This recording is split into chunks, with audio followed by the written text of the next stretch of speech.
sahabat hati, jumpa lagi di podcast saya Linda Wahyudi dari Denpasar. Kali ini saya kedatangan anak muda yang luar biasa, yang dulu masih imut-imut jadi murid saya di sekolah minggu, sekarang jadi gadis cantik. Halo Tasya.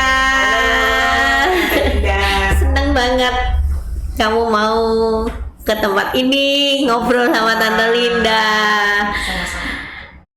Ada hal yang ingin saya minta kamu untuk men-sharingkan. Mungkin hal ini pahit untuk ukuran dunia, tetapi saya tahu pasti bagi anak-anak Tuhan jadinya akan manis.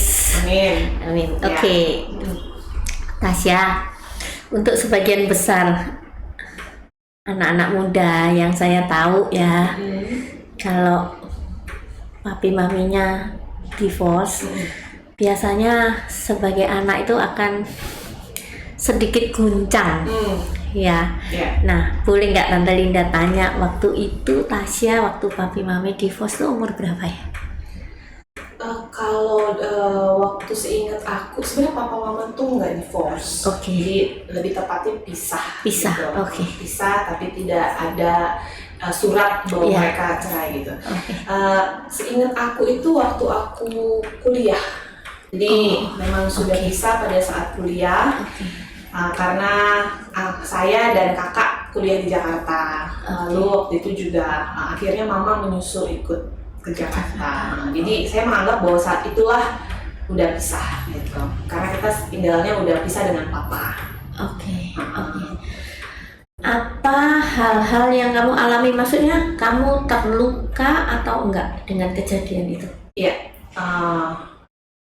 Mungkin kalau aku bilang kayak secara kelihatannya bahwa aku terluka, enggak ya. Enggak. Tapi ya pasti terluka, sebenarnya di dalam itu pasti terluka. Karena aku akhirnya mengerti bahwa memang aku kehilangan figur papa. Dan itu yang membentuk aku akhirnya jadi anak yang mencari-cari gitu. Kayak ketika misalnya aku bergaul dengan teman-teman, pada saat bangun hubungan dengan teman laki-laki itu, kayak aku tuh mencari figur atau kayak haus akan diperhatikan, akan disayang gitu. Sampai pada akhirnya aku kayak nggak menghargai diriku sendiri lagi gitu. Karena aku fokusnya kayak mencari apa yang aku nggak dapet gitu, kayak kosong gitu. Dan waktu itu aku masih dalam kebencian sama papaku. Bertahun-tahun, sekitar 15 tahunan lah aku tuh kayak pahit banget benci sama papa. Nggak bisa nerima dengan keadaan itu gitu ya, karena lihat mama juga kok kayaknya menderita, sedih gitu. Karena mama juga apa-apa selalu ceritanya ke aku. Jadi kayak aku dari kecil itu udah jadi tempatnya mama curhat, cerita. Dan aku tuh kayak belum waktunya untuk dewasa tuh udah dipaksa untuk jadi dewasa gitu. Jadi kayak udah banyak banget aku terima. Nah itu mungkin yang juga membuat aku akhirnya jadi penuh dengan kepahitan, kemarahan gitu. Sampai ada satu kejadian Tante. Jadi itu prosesnya cukup panjang ya. Dari aku kuliah, sampai lulus kuliah, sampai akhirnya aku sudah bekerja gitu. Ada satu kesempatan Tuhan kasih aku untuk bisa pergi ke Cina waktu itu. Nah pergi ke Cina itu pun kayak jadi satu bentuk aku protes sama papa. Jadi aku kumpulin duit, waktu kuliah aku kerja sambil nyanyi karena kebetulan talentaku di musik. Jadi aku nyanyi, aku kumpulin uang sampai akhirnya aku bisa udah lulus nih kuliah, kerja, dapat uang lagi, kumpulin. Aku pikir aku pengen keluar negeri nih gitu. Pengen buktiin kalau aku tuh bisa tanpa papa. Bisa sukses hebat tanpa papa. Akhirnya pergilah aku ke Cina. Jadi sebelum pergi itu aku cuma bilang sama papi, waktu itu telepon gitu ya, dengan sombongnya, "Pi, aku mau ke Cina," bilang gitu.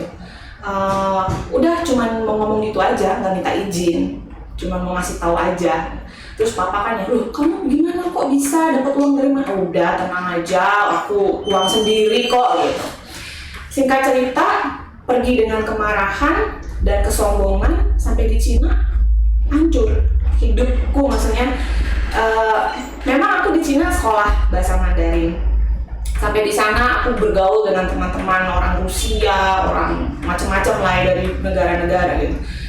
Hidup aku bukan makin benar, makin baik, malah makin hancur gitu. Jadi aku pikir aku bakal sukses, itu jadi batu loncatan untuk aku menuju kesuksesan, tapi ternyata malah itu membuat aku makin hancur. Tapi itu juga menjadi saat titik balik di mana Tuhan bawa aku untuk mengampuni papa di Cina itu. Gini, jadi ada satu kejadian di mana aku waktu itu berturut-turut beberapa hari gitu ya, ngalamin secara pribadi. Jadi kayak ada spiritual experience sama Tuhan gitu. Cerita sama temen asrama tentang hubungan sama orang tua gitu. Nah, waktu cerita aku sedih, kayak kangen sama papa gitu. Ih, kok aneh banget gitu kan, kok bisa kangen gitu. Kalau udah lama gitu, kayaknya udah nggak kangen, benci gitu. Satu hari itu kejadian, aku kangen sama papa, terus aku berdoa. Aku bilang, Tuhan, aku kok kayaknya nggak bisa loh kayak gini terus gitu. Aku tahu posisi aku tuh, aku harus mengampuni papa, tapi aku nggak bisa. Nggak tahu gimana caranya, nggak mampu gitu. Terus udah berdoa, waktu itu udah, terus kebesokan harinya tiba-tiba aku nonton film, tayangan film Cina. Aku belum tahu artinya gitu semuanya, cuma lihat alur ceritanya doang. Tapi di situ ceritanya tentang hubungan dengan ayah gitu. Nangis pas waktu nonton film itu. Masuk kamar, terus doa lagi. Tuhan, kenapa ya? Kok aku kayaknya kangen lagi sama papi gitu. Terus diingetin lagi untuk kamu harus ampunin papi gitu. Tapi nggak bisa gitu. Ya udah waktu itu. Nah, sampai yang ketiga kali nih, waktu itu di gereja, firmannya tentang kasih Bapa gitu.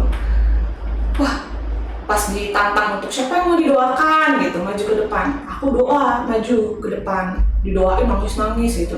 Nah, itu titik-titik balik aku untuk mengampuni papa. Jadi ternyata mengampuni itu ada suatu keputusan. Nggak bisa kayak aku mau. Ya memang kita butuh anugerah mengampuni, anugerah pengampunan itu gitu ya. Tapi kita juga harus memutuskan gitu.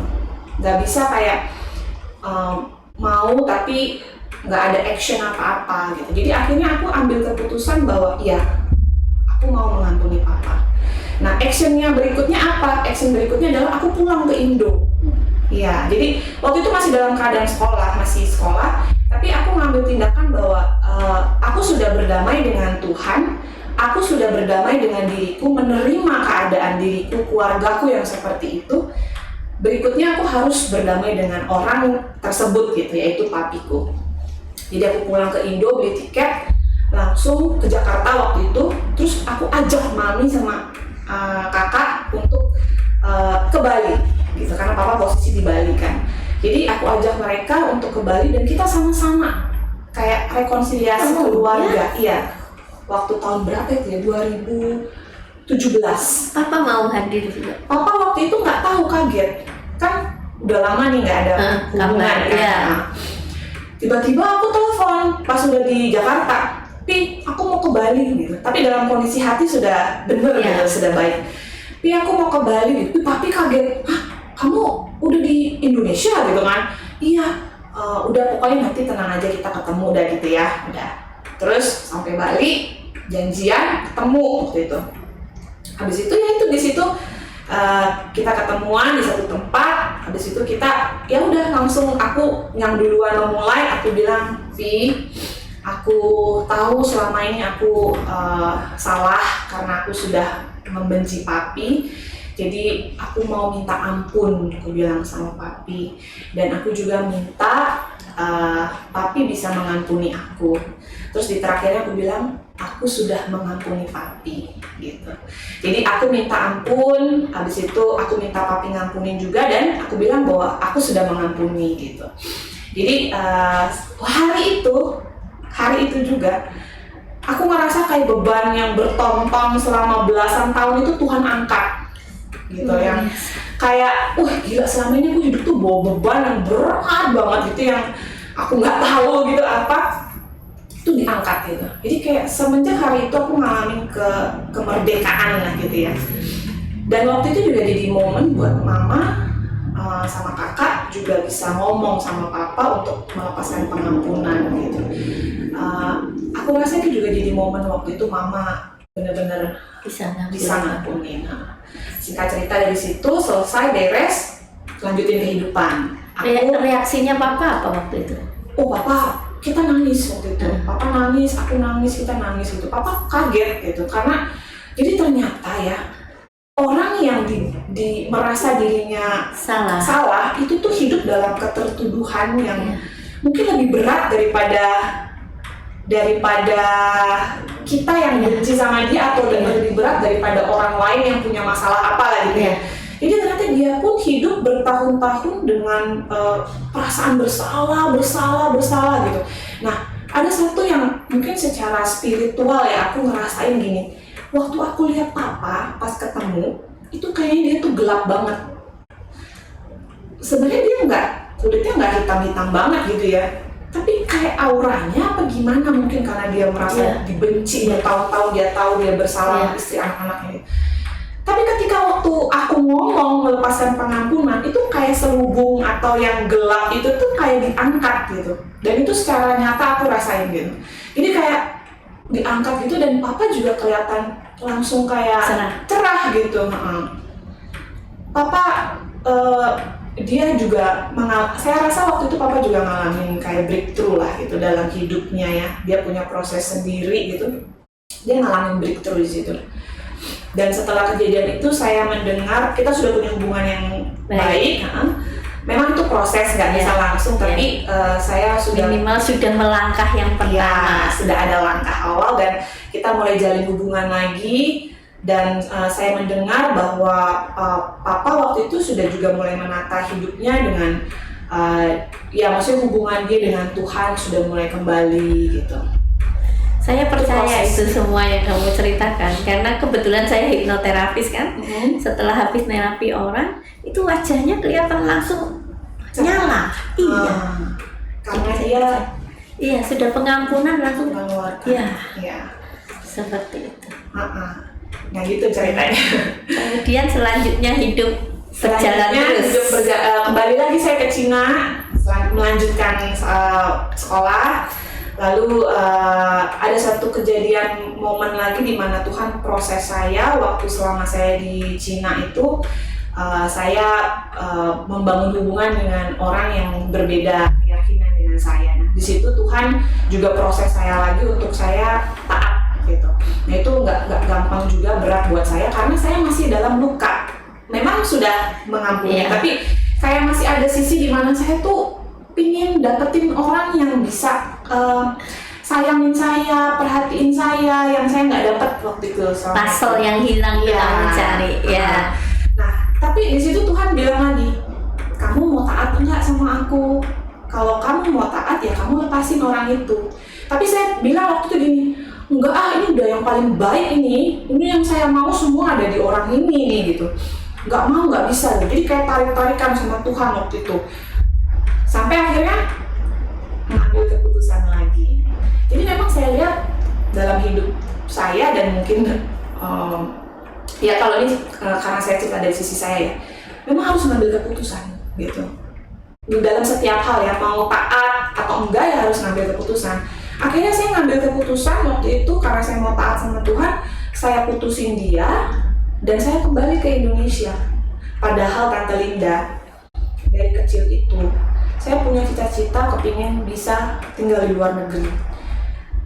Istilahnya kan itu saya udah kaki saya udah nginjek gitu kan, udah ada di luar negeri lah gitu, di Cina, meskipun di Cina gitu ya. Saya pikir nanti dari situ batu loncatan untuk saya kemana, negara mana gitu. Tapi karena kejadian itu, saya harus tinggalkan sepertinya impian saya. Kuliah sudah selesai? Saya di sana, sebenarnya kuliah sudah selesai di Jakarta. Lalu saya sempat kerja. Lalu ke Cina itu hanya belajar bahasa. Itu hanya belajar bahasa sekitar 2 tahun gitu. Nah, saya pikir setelah saya belajar bahasa 2 tahun, saya mau kerja langsung di sana, nggak mau pulang-pulang lagi ke Indo gitu. Tapi karena kejadian itu, Tuhan tantang saya lagi. Kamu mau taat apa enggak sama saya? Kalau kamu mau taat, lihat nanti aku akan pakai hidup kamu gitu. seperti itu ya, seolah-olah Tuhan berkomunikasi dengan saya gitu. Saya akan pakai hidup kamu gitu. Berat itu waktu itu proses. Akhirnya saya putuskan untuk saya akan tinggalkan. Kalau saya tidak balik ke Indonesia, pasti saya akan terus dicari sama dia. Misalnya saya pindah ke kota yang lain gitu di Cina, itu nggak bisa gitu. Pilihannya berat sekali, saya harus kembali ke Indonesia gitu. Ya udah saya tinggalkan. Jadi saya tinggal udah selesai sekolah, saya akhirnya kembali ke Jakarta. Dan itu berat buat saya karena yang pertama saya harus tinggalkan impian saya untuk saya bisa melanjutkan hidup di luar negeri. Yang pertama, yang kedua adalah saya kehilangan orang yang saya pikir itu segalanya gitu. Jadi saya pulang tuh dengan patah hati dan kehilangan impian, dan waktu itu udah nggak punya pekerjaan. Waktu itu usia saya sudah berapa ya, 20. Sudah usia wanita yang boleh dibilang kayak waktunya untuk dia memang udah mau menikah, terus sudah ya bekerja, berhasil gitu. Tapi waktu itu saya pulang dalam keadaan nggak punya apa-apa. Uang juga udah habis karena saya pakai buat sekolah, kehidupan di sana. Itu menjadi babak baru lagi Tuhan proses hidup saya. Gitu. Kayak Musa ya, ada babak-babaknya ya. Banyak babaknya tante. Aduh. Tapi menjadi Tasya yang seperti ini ya, yang dewasa secara karakter, secara iman. Amin. Karena di prosesnya seperti itu. Dan sampai hari ini juga saya tahu saya masih diproses terus. Di Jakarta terus berapa tahun? Di Jakarta waktu kembali dari Cina itu nggak lama. Nah ini juga ada proses lagi tante. Jadi waktu saya pulang ke Jakarta, saya kan lamar kerjaan lagi kan di Jakarta kan, karena saya nggak ada kepikiran buat balik ke Bali lagi waktu itu gitu. Jadi semua ngelamar kok nggak ada yang dipanggil gitu kan. Loh malah anehnya telepon dari Bali. Ini perusahaan ini bisa kamu saya interview online gitu. Loh, padahal saya nggak ada masukin lamaran ke Bali. Ternyata ada beberapa teman-teman saya yang tahu dari Facebook saya udah pulang ke Indonesia, teman-teman dulu di Bali gitu. Dan ternyata mereka yang kayak inisiatif gitu untuk coba nih barangkali dia mau cari kerjaan gitu. Ditelepon. Singkat cerita, saya dapat kerjanya di Bali. Tapi itu menjadi proses Tuhan lagi, kenapa saya harus balik ke Bali. Nah, saya mengerti akhirnya setelah saya ke Bali, karena Tuhan mau benar-benar pulihin hubungan sama Papa, dan juga bisa menerima menerima semuanya lah gitu ya. Mungkin waktu itu udah satu tahap untuk mengampuni, tapi ada tahap berikutnya yang Tuhan mau untuk aku bisa menerima semua keseluruhannya gitu. Nah, ketika aku balik lagi ke Bali kan, aku kan berarti berhadapan langsung. Waktu dulu kan cuma ketemu minta ampun udah pergi kan. Nah, waktu di Bali kan mau nggak mau ya ketemu, ngelihat, udah gitu melihat Papa bersama keluarga yang baru gitu. Jadi itu menjadi proses lagi di mana Tuhan bentuk aku lagi. Oh, kamu tinggal sama Papa? Enggak, waktu pas ke Bali itu aku nggak tinggal sama Papa. Jadi aku tinggal pertama waktu itu sama tante, adiknya Papa, tapi setelah itu aku kos gitu. Tapi kan aku ketemu mereka kayak gitu, ada kumpul keluarga ikut. Itu awalnya juga nggak gampang. Aku pikir aku udah ngampunin berarti udah beres nih gitu ya. Ketemu juga udah kayak. Nah itu ternyata diproses lagi gitu. Ketemu harus melihat, harus menyesuaikan diri lagi gitu. Sampai akhirnya bener-bener kayak bersih banget gitu. Karena kan kita untuk tahu nih kita udah bersih, udah beres itu kan ketika kita misalnya denger atau melihat tapi udah nggak ada pahit, nggak ada sakit gitu. Tuhan mau buat tuh sampai kayak gitu. Luar biasa ya. Nah, tinggal di Bali, proses itu mau ceritain yang bagaimana nih? Babak baru lagi nih. Babak baru lagi itu. Mulai diproses dalam keluarga loh. Ada punya cerita lagi sendiri dalam aku. Iya, nanti itu. Dikit dulu ya. Session kedua itu, cerita tentang bagaimana kamu ngadepin itu. Jadi sama Papi diproses seperti itu. Iya. Sampai akhirnya? Jadi gini tante, aku itu Jadi berdoa bertahun-tahun, punya kerinduan kalau kita bisa kumpul lagi satu keluarga, gitu. Terus dari sejak kuliah itu dah yang tadi aku bilang aku pisah itu ya. Jadi berharap sama Tuhan kalau pokoknya kalau yang namanya keluarga pulih itu kalau bisa kumpul lagi nih satu keluarga secara fisik gitu. Terus bertahun-tahun doa ya Tuhan juga bukakan dan melalui proses-proses kehidupan aku Tuhan buat aku mengerti gitu. Jadi ternyata aku lihat dengan kejadian orang tuaku yang seperti itu dari keluarga broken home, Tuhan mau dia menyembuhkan aku gitu. Jadi kalau aku perhatikan gitu ya dari proses ini, Tuhan mau sembuhin aku, Tuhan mau sembuhin mama, Tuhan mau sembuhin kakak, dan Tuhan juga mau sembuhin papa gitu. Tapi satu-satu gitu. Jadi aku mengerti bahwa sekarang itu pulih itu bukan hanya secara fisik, tapi lebih kepada mental, jiwa kita, sama ya bagaimana kita masing-masing ngalamin Tuhan. Jadi dibebaskan gitu kan? Dibebaskan gitu. Jadi contoh misalnya kalau oke, Tuhan balikin nih kita satu keluarga secara fisik, tapi dalam keadaan masih bobrok semua, masih belum mengampuni, masih ya pokoknya dengan masing-masing gitu ya, masih rapuh, masih rusak. Ya bukannya malah nanti tambah baik gitu kan. Tapi ya aku melihat sekalipun saat ini mungkin masih belum dikembalikan secara fisik, tapi hubungan kita ini semua itu sudah pulih gitu. Kita sekarang punya hubungan yang sangat baik sebagai keluarga, hanya belum kumpul sebagai satu keluarga secara fisik. Tapi yang aku lihat bagaimana Tuhan proses adalah Tuhan mau pulihin kita pribadi satu-satu di dalam keluarga. Tuhan mau kita untuk ngalamin Tuhan gitu. Punya pengalaman masing-masing dengan Tuhan. Itu yang aku rasa paling penting. Tasya, saya jadi merinding nih. Saya ingat cerita Musa lagi gitu. Oh iya. Musa itu dia mimpin bangsa Israel terus ya, tapi dia nggak bisa masuk ke tanah terjanji gitu. Iya. Tapi sebelum itu dia sudah ditunjukin sama Tuhan, dibawa naik dan dia bilang itu loh tanah terjanji. Iya, dikasih lihat dulu kan. Visinya kan.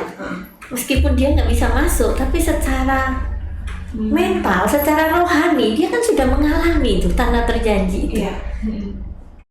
Sorry, jadi saya langsung kamu cerita itu saya bilang, saya nggak kepikiran loh itu tante. Jadi secara fisik kalian nggak mungkin belum atau tidak disatukan pun tidak masalah lagi ya.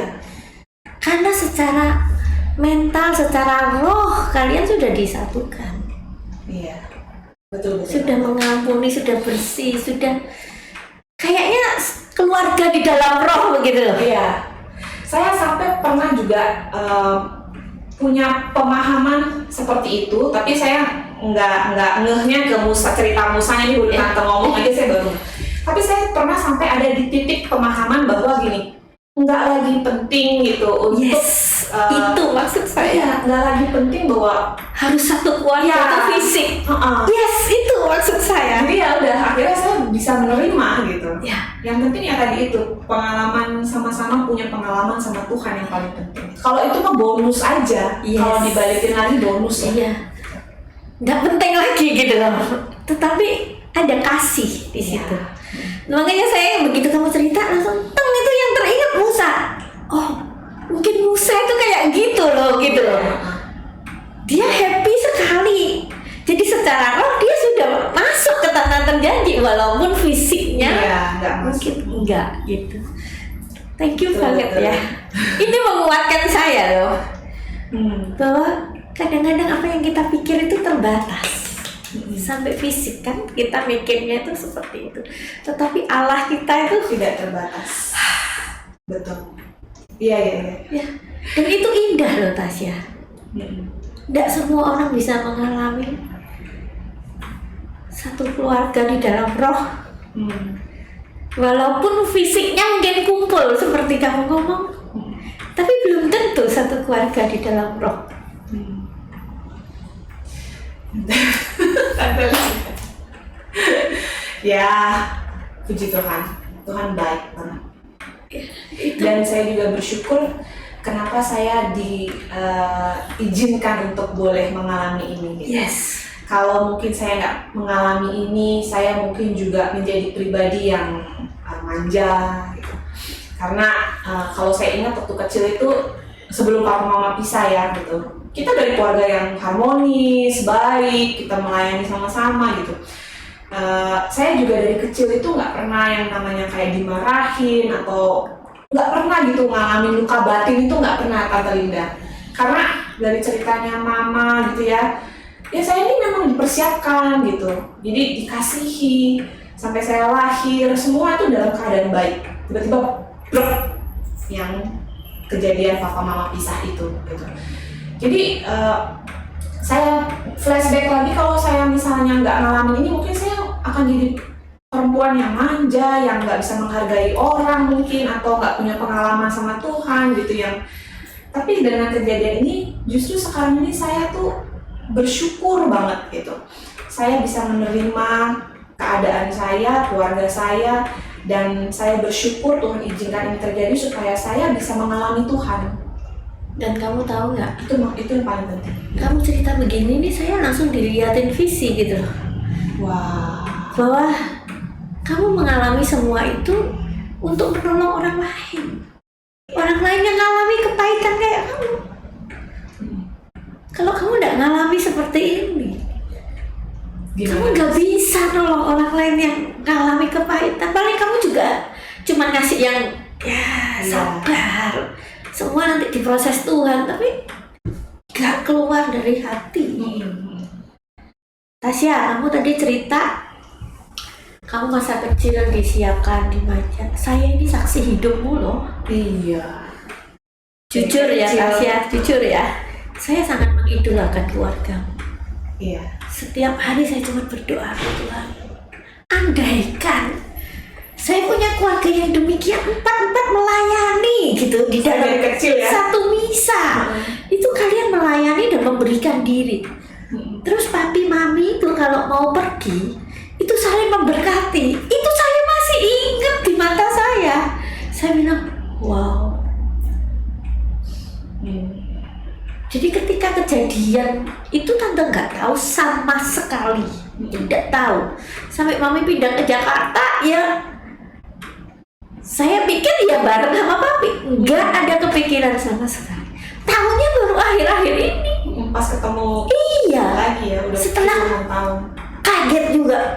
Oh, yang bener, iya, gitu.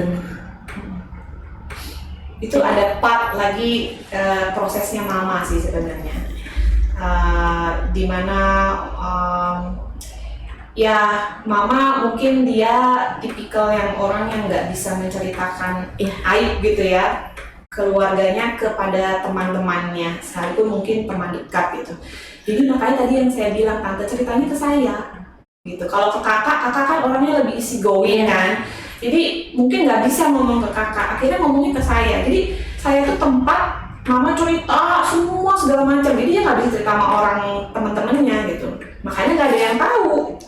Jadi tiba-tiba ya udah ke Jakarta aja. Cuma taunya pindah ke Jakarta gitu. Semua saya rasa juga begitu. Dan ketika saya tahu, saya sangat terpukul. Kamu bayangin itu keluarga idola saya loh. Seperti itu. Iya. Tapi dari ceritamu luar biasa. Kalian dipulihkan benar-benar jadi keluarga dalam roh. Indah, bagi saya indah. Thank you so much. Ini membuat saya menangis. Ini podcast Pak sampai nangis itu ya. Aduh. Ya soalnya Tante Linda kan ngikutin lah. Iya. Proses kamu dari kecil. Keluargaku. Iya. Hidupku. Dari masih kecil jadi pemain. Aduh, saya sangat mengagumi kalian. Luar biasa, itu idola betul di otak saya tuh. Kalian keluarga idola, keluarga dalam iman. Rupanya Tuhan pakai juga. Iya, ada maksudnya gitu ya. Sampai akhirnya untuk hal yang lebih tinggi. Iya. Thank you so much.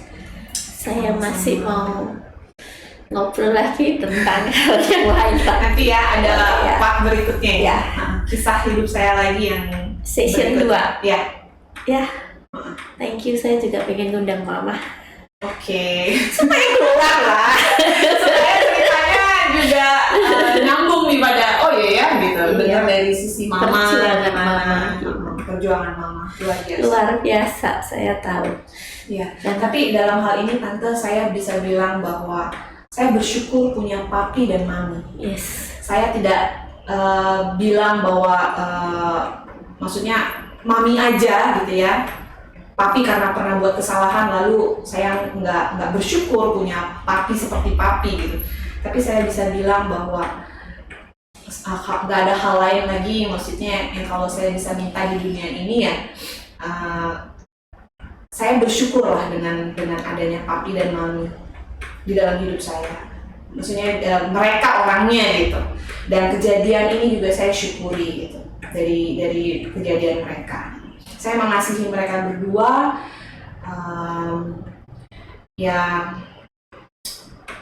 Ya kita lihat ke depan, nggak tahu gimana apa yang menjadi rencana Tuhan buat papi mami, buat saya juga. Ya tapi saya percaya bahwa di dalam Roma 8 itu ya ayat 28 bahwa semua itu untuk mendatangkan kebaikan buat kita yang mengasihi Tuhan. Segala sesuatu yang terjadi mungkin buruk kelihatannya secara kita manusia karena kita terbatas nggak bisa lihat itu, tapi Tuhan Alfa dan Omega, dia awal dan akhir, dia tahu apa yang dia udah rancangkan buat hidup kita, ya itu akan menjadi kebaikan atau mendatangkan kebaikan buat kita yang mengasihinya. Jadi saya bersyukur. Tapi saya percaya kamu juga bersyukur karena papi kamu. Ya. Karena saya memang mengagumi keduanya. Jadi sesuatu yang membuat saya tidak terima gitu. Tapi sekarang udah terima. Saya kan belum ada pemulihan kayak kamu. Seperti itu. Ya, tapi ya dari cerita saya mungkin bisa Iya. memberkati buat teman-teman atau anak-anak yang masih bergumul berjuang untuk bisa menerima keluarganya atau mengampuni orang tuanya gitu ya. Memang harus ada keputusan sih untuk mengampuni itu gitu. Dan selain itu juga ya harus berdamai dengan keadaan situasi yang memang terjadi itu gitu. Harus bisa menerima, memaafkan diri sendiri juga gitu. Dan yang terpenting mengampuni, memaafkan orang yang bersangkutan. Itu. Thank you. Saya tahu kamu tidak sendiri. Amin. Banyak orang-orang yang ngalamin Amin. seperti kamu. Tapi lebih buruk lagi. Yes. Semoga mereka semua dipulihkan. Amin. Ya. Yes. Harus dipulihkan karena rugi kalau nggak ngalamin itu. Pasti ada maksud Tuhan gitu. Jadi jangan cuma ngalamin terpuruk tapi nggak belajar apa-apa, ruginya double gitu. Jadi ambil keputusan untuk mengalami, ambil yang positifnya gitu, apa yang bisa dipelajari dari kejadian itu dan lihat apa yang maksud yang menjadi rencana Tuhan di depan itu. Tasya, kalau dalam hal sebelum kita tutup nih, Oke. dalam hal misalnya kamu punya nggak, misalnya pernah punya minder karena keluargamu bisa atau apa? Enggak. Ada pernah punya perasaan itu. Jadi apalagi udah di posisi sudah kuliah ya. Jadi dimana ada rasa minder gitu. Wah, aku ini bukan dari keluarga yang utuh gitu. Waktu kenal sama, bangun hubungan sama pasangan gitu sama laki-laki kan juga minder gitu. Kayak wah, dia bisa terima aku nggak ya? Atau keluarganya bisa terima aku nggak ya? Kan aku bukan dari keluarga yang utuh, kayak gitu. Ada, sempat kepikiran begitu. Kalau pernah nggak punya perasaan marah sama Tuhan? Enggak, kalau marah. Kalau marah sama Tuhan, enggak. Luar biasa.